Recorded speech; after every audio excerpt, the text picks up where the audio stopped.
this thing called discernment. Amen. That's big, Brother Taylor. And when I pray, I'm asking God, the Spirit, over all, to do a few things. Either intervene and you do it, or give me the strength in my spirit. Because not in my flesh, in my spirit, to do what it is that needs to be done. When you understand this teaching that I'm trying to show you today, then you can understand when Jesus said, whatsoever things you pray for, All right. believe that you have received. Jesus! Already. Show enough. I believe that you received already. Watch this. And you're on the same frequency with the Creator. Now you can understand the wise man. When you speak, things happen. All right. Amen. I have learned it. And if you're not connected with the right spirit, the Almighty, All right. things still happen. But it's not going to be something to enrich your spirit and the people around you. But if you connect with the Almighty and submit to that, the things that you will speak, they will be spirit, they will be life, and folk around you can be increased. You ever just be around some folk and it just feel good to be around the spirit? I might not be one of them folk all the time. Sometimes spirit ain't right, I ain't vibing right, but when it's there, it is showing up there and you can tell that it is. So we have to allow this transformation, y'all, to come from the inside out. We receive the words in, but they have to be the right words. And then from there, it changes the real you, the conscious you, that non-physical you. And then you act this out, or you bring it out in your physical you, because you have been really and truly changed in the spiritual you. Now watch him say, we are his workmanship, verse 10, created in Christ Jesus, who is already in, a non-physical realm. Do I need to tell you you're in two places at one time? Amen. You are the workmanship created in Christ Jesus, spiritual realm. But why are you created? To do the work here in the physical. So you exist with him spiritually. But I'm here working in the physical. I don't understand. Yeah, you understand because you done said it before. You're in this world. You here, but this ain't your home. You here in the physical, but my spirit is more than here. Because I'm connected with the divine. Now watch it. When you work, it is no longer you that do it. If you went to any of the universities, if you went to, I use Harvard because I've heard this story a few times and I might have told it before. And y'all know a man by the name of Bill Gates. Y'all have heard that guy? Mm-hmm. Yes. Bill went to Harvard for a little while. I think he did an internship or something at Apple. You know, stole their technology. I don't know. So he, when he knew what he had, he dropped out of Harvard. He said, I ain't going back over there. I'm finna start this company. I'm gonna be the man. It made sense.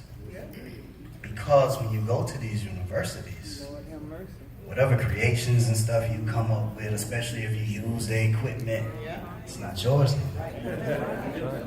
It belongs to the people, watch this, who are shaping and molding you for what you are setting out to do.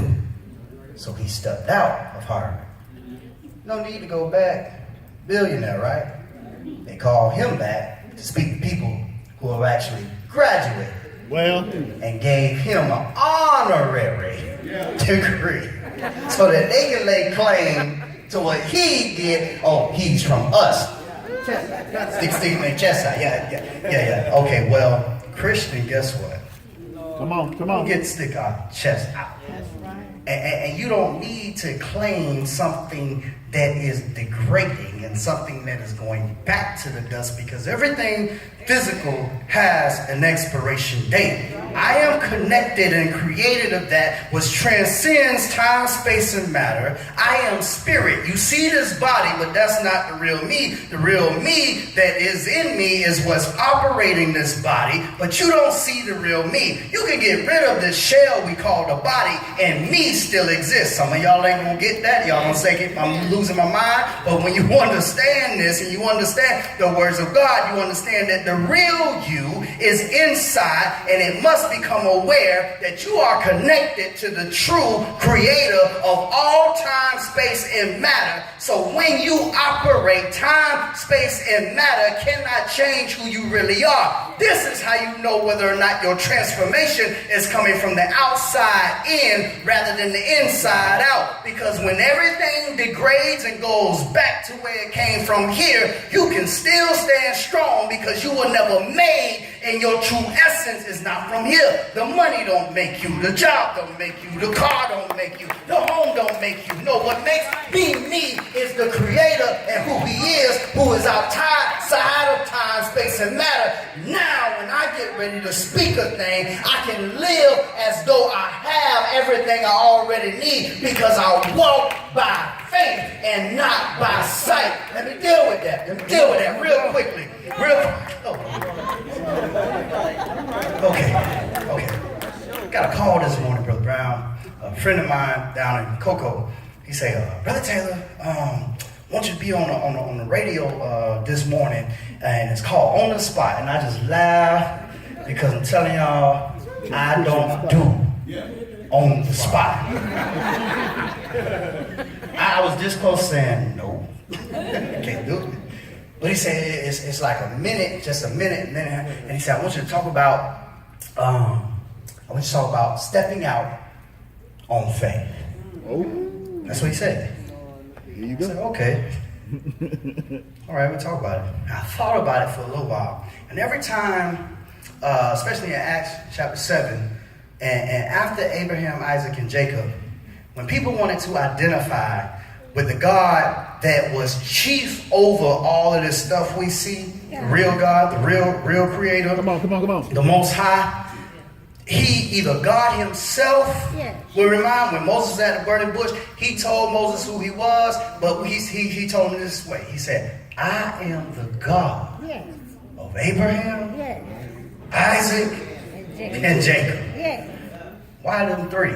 Abraham being the father of faith, he was in a physical condition to which God told him something was going to come from him, but physically it didn't make any sense, and they laughed at it. But when it happened, he had no other choice. I got to believe this God that's speaking to me. So then God put something there. I'm just trying to tell you, let me tell you what I'm going for. I get there just in case I don't have time to get there. Our God does not require blind faith. He requires you to believe on what he's already done. The evidence is there. So based on the premise of the evidence being there, I believe and know that he's going to do it over here. Because if he can do it over there, I'm no different than here. And he's outside of the time, space, and matter. So Abraham, you're going to have a child. I know you're 100 years old. I know she's 90 years old. But I am God. Is anything too hard for me? And then when you move down a little bit further, he lets Isaac know the same thing. I'm going to give you folks some land. He has Jacob. Jacob has 12 sons. And then they have that drought over there in that area. So while Joseph went down into Egypt, he didn't see the land, didn't know how it was going to happen, but he says to his brothers when they come into Egypt, you meant it for bad, but God meant it for good to save many people alive. So when you declare that my God is the God of Abraham, Isaac, and Jacob, what you declare is that I believe in a God that's already done something. I believe in a God that called somewhere from nowhere. I believe in a God that speaks time, space, and matter into existence. And when I connect with the divine source, even though I'm in this body, I can speak life over my life over my kids, life over my family, life in the church, and I ain't got to worry about no devil spirit tearing it down because we're not the little s. Nah, I'm connected with the big spirit, the main spirit. I have been transformed from the inside, and I'm just projecting what's on my inside to the outside. This is my before, but what you should be witnessing is the after. Praise God. That's my after. My after is continuing. My after is building. I'm growing in my after. My before is a testimony. My before is why I'm so thankful in my after, because I remember when it wasn't no good, but now I done slimmed down. I remember when I was looking pretty ugly, all those pimples in my face, but now I walk forward, and the me that you see ain't the me in this body. The me you see is a new creation in Christ. This is transformation, and I'm coming to you talking about my before. But what we gonna live in is the after. And so we invite people every week. We say, why don't you connect with the divine? The words we're speaking, not even simply for you connect with us. You connect with us automatically if you connect with the divine. You already know that because he said it like this. If you walk in the spirit, as he is in the spirit, we got fellowship with who? One with another. See, you ain't got to connect with me. You connect with the divine, and we gonna be all right. You understand? And we ain't all right. Well, you might not be connected with the divine. Well. You need to hook it back up. Your subscription done been, anyway. So we invite people. We say, if you want to change your life, you have to submit to the Creator.